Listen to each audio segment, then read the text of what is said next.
Всем привет! Меня зовут Даяна, и сейчас мы находимся в Республиканском медиацентре. Сегодня у нас в гостях Максим Мирошниченко, директор медиашколы ОМ. Он приехал к нам из Санкт-Петербурга. И сегодня мы поговорим о актуальной теме о soft skills. Что такое soft skills? Какие навыки включают в себя soft skills? Насколько важны soft skills при принятии на работу? Ответы на эти и другие вопросы вы узнаете в этом выпуске. Максим, я сейчас поступила в 11 класс, мне скоро поступать, мне скоро начинать работу. И вообще, что такое soft skills? Да, ты права. Сегодня о soft skills навыках говорят многие, как родители, так и будущие студенты, абитуриенты. И это действительно очень важно, потому что soft skills навыки — это те навыки, которые нам помогают себя реализовать не только на работе, но и вообще как личность. Да, есть soft skills навыки, навыки, которые касаются развития личности, да, вообще каких-то очень жизненных навыков. И есть hard skills навыки, это профессиональные навыки, которые помогают человеку работать. А какие именно навыки входят в soft skills?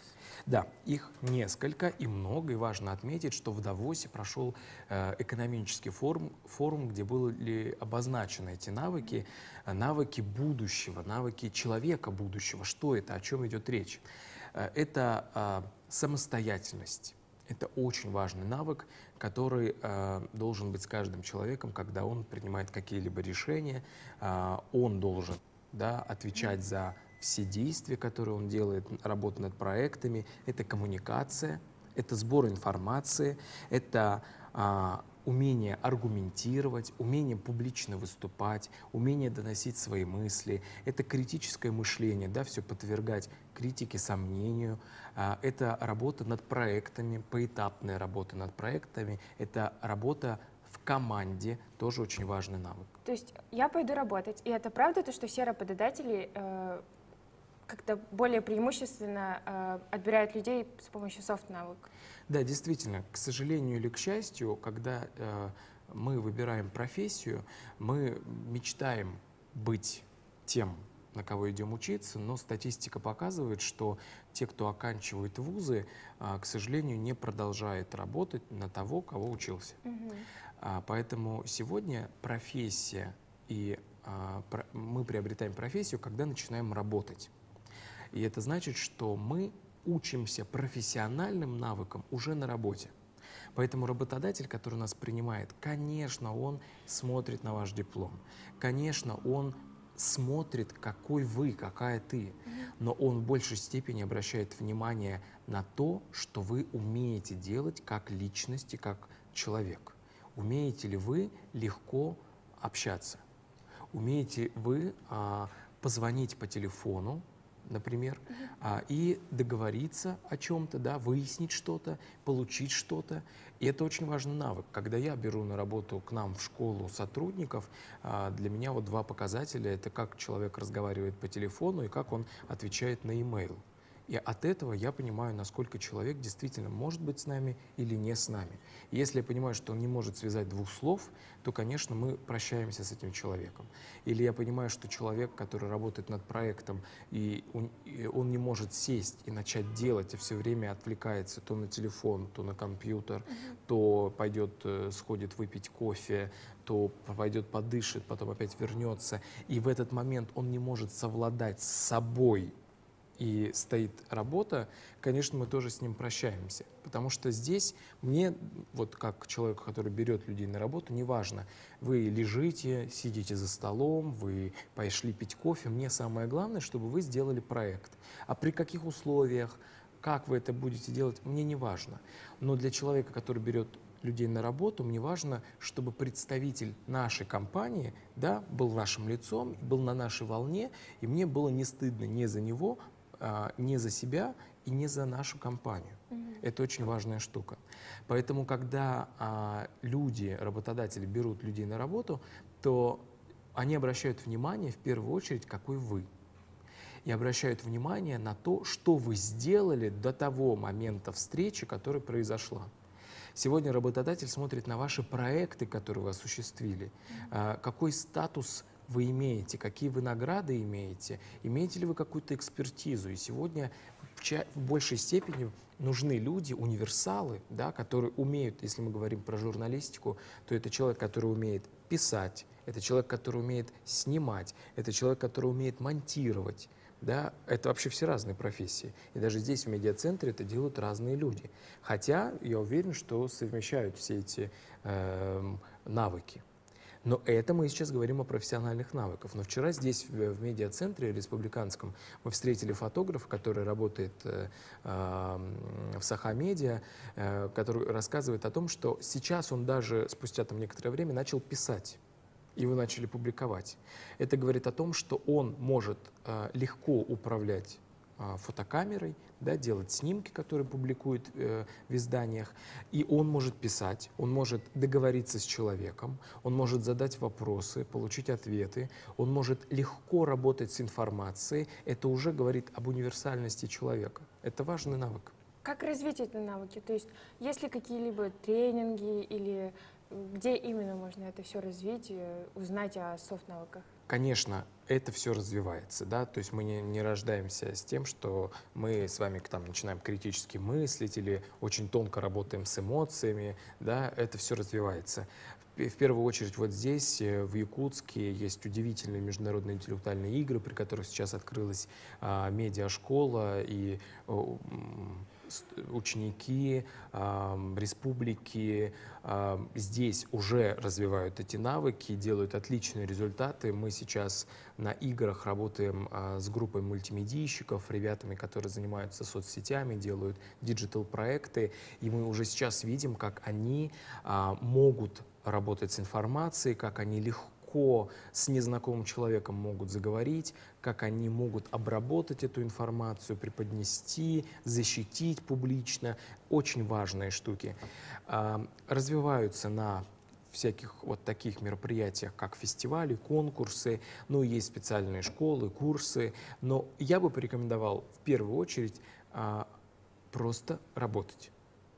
Да, вне зависимости, сколько тебе лет, нужно уже сейчас понимать для себя, что после 11 класса жизнь не закончится, она только продолжается. Не надо ждать 11 класса сдачи ЕГЭ и понимать, что вот сейчас школа закончится, выдохну, пойду в вуз, вот там начнется настоящая жизнь, там все начнется, и там вот я получу профессию, там опять выдохну, потом пойду работать, и вот только тогда я заживу. Нет. Вот уже нужно прямо сейчас, неважно, сколько тебе лет, 13, 16 или 19, ты уже сейчас должен понимать, что при любом случае ты просто отправляешь ссылку на свое портфолио, где любой человек открывает, смотрит и понимает по твоим проектам, кто ты. Поэтому, если вы хотите развить soft skills навыки, нужно каждый день пробовать.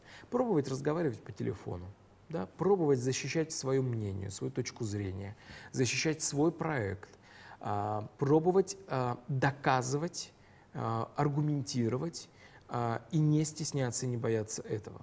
Делать это каждый день, маленькими шагами.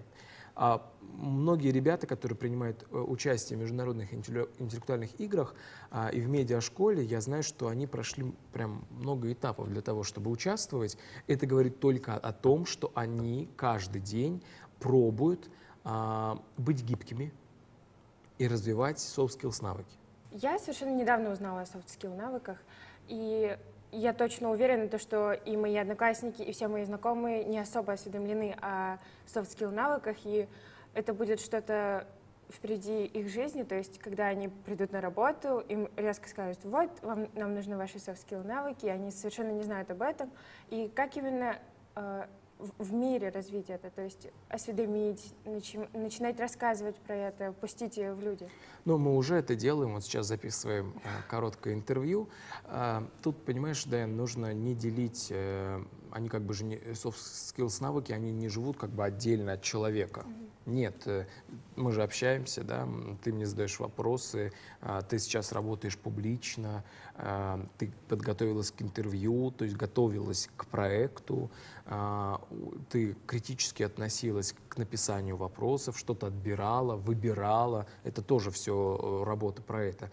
Мне кажется, здесь нужно понимать, что сегодня образование не заканчивается после школы, после университета, после того, как ты пришел на работу, а сегодня образование становится длиною в жизнь, и ты каждый день учишься, и каждый день как бы защищаешь свою компетенцию, представляешь эту компетенцию. Сегодня ты можешь работать в офисе, ты можешь работать дома и быть таким же успешным человеком, если бы ты сидел на последнем этаже высотки в большой корпорации. Поэтому сегодня, чтобы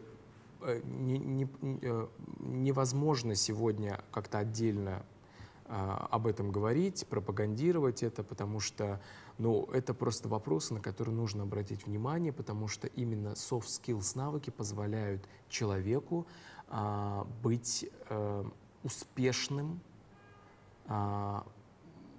если ты даже, может быть, не очень точный профессионал.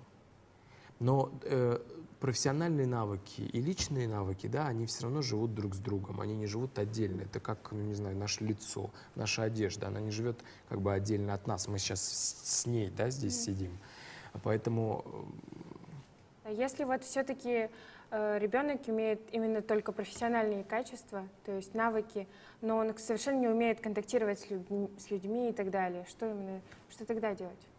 Во-первых, ему нужно начать и попробовать это сделать, и нужно понимать, что сразу пойдет что-то не так. Да? Сразу будут какие-то ошибки, будет большой внутренний монолог в голове, что я что-то делаю не так, у меня что-то не получается, и это отлично. Если вы разговариваете сами с собой в своей голове, это очень отличный знак. Сделайте ошибку, у вас что-то не получится, потом вы это проанализируете, а потом попробуйте еще раз. И все время вот по такой спирали вы это развиваете в себе. Поэтому это только нужно пробовать, ходить на разные курсы, помещать себя в разные компании, в разные среды и пробовать. А что насчет компаний? Вот, не знаешь ли ты именно какие-то компании, которые очень сильно уделяют именно soft skills? Практически в любой работе эти навыки нужны, поэтому мы на международных интеллектуальных играх сейчас ребята делают большой опрос, спрашивают участников, какими качествами должен обладать человек будущего, кто это вообще, что за человек будущего. И мы получили интересные ответы. Эти навыки сегодня нужны везде, поэтому сказать отдельно, что, например, кондуктору троллейбуса, автобуса не нужны эти навыки, но тоже, как бы, конечно, нужны. Он все время находится в контакте с людьми. Может быть, не все навыки, да, то есть ему не нужно как-то работать над конкретным проектом, его действия очень простые и минимизированы, но все равно он работает, например, с эмоциональным интеллектом, работает с собственными эмоциями, работает с людьми, да, это тоже нужно. Поэтому в любой работе эти навыки реализуемы. И мы в своей школе сейчас в первую очередь себя называем как школу навыков, школа навыков ОМ, которые развивают навыки через творчество, через создание видеоблогов, сайтов, спектаклей, съемки фильмов. Вот эти навыки мы развиваем через творческие проекты. Почему? Потому что если мы возьмем, например, производство фильма, то там необходимо его придумать, защитить собственную идею, защитить публично эту идею. Нужно с командой договориться, о чем и как мы будем снимать. Нужно прийти к команде, поставить задачу. Это все время работа в коллективе, это все время делегирование, это все время проверка, сделают или не сделают, выполнят, не выполнят. потом большое производство этого, да, фильма, начиная от съемок до ролей, которые, да, ребята друг другу поставят, монтаж. Это очень длинный проект, который они делают, и проходят все стадии производства, где как раз и все время сталкиваются с тем, что нужно общаться. А многие ребята сегодня действительно это проблема общения, и не потому, что мы все время в гаджете, нет, а потому что мы просто в какой-то момент боимся выразить себя живьем. Да? Мы, может быть, уже умеем себя выражать через гаджеты, но нам тяжело сидеть друг с другом, да, и просто смотреть друг другу в глаза. Поэтому эти умения и эти попытки, когда ребята пробуют себя в разном, как раз и позволяют развить soft skills навыки. Как ты считаешь, какие навыки именно нужны для будущего?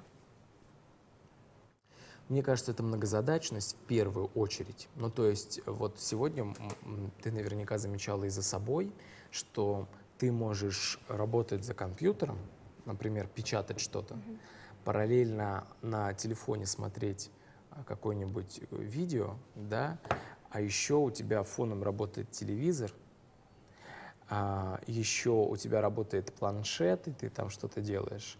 Да, в любой момент тебе кто-то может позвонить, ты можешь продолжить это делать, общаться по телефону. И вот эта история, когда ты можешь делать многое сразу, дает тебе некую дорогу вперед. Да, потому что ты в голове сразу много можешь совершать логических действий. Да, ты можешь понимать, ты как бы, у тебя там все так уже начинает запрограммироваться, что ты уже можешь предвосхищать свои действия, да, предчувствовать, ты можешь легко реагировать, ты можешь легко разрулить ситуацию. То есть история, когда ты быстрый, когда ты очень ловко решаешь проблему, умеешь работать с собственными эмоциями, умеешь разрешить конфликты и позволяет тебе быть востребованным и нужным, да? Когда ты не бежишь от своих проблем, когда ты, столкнувшись с проблемой, можешь эту проблему разложить на кусочки, увидеть, что у тебя есть не 2 выхода из ситуации, а 32 выхода из ситуации. Ты уже эти выходы, да, выстраиваешь в некие сценарии, ты уже понимаешь, как точнее себя вести, чтобы сгладить углы, например, да, или стать бесконфликтным. Это все то, что нужно сегодня человеку, профессионалу. Спасибо, что ответили на наши вопросы. А сегодня мы поговорили о soft skills навыках. И в гостях у нас был Максим Мирошниченко. Спасибо за внимание. Удачного дня.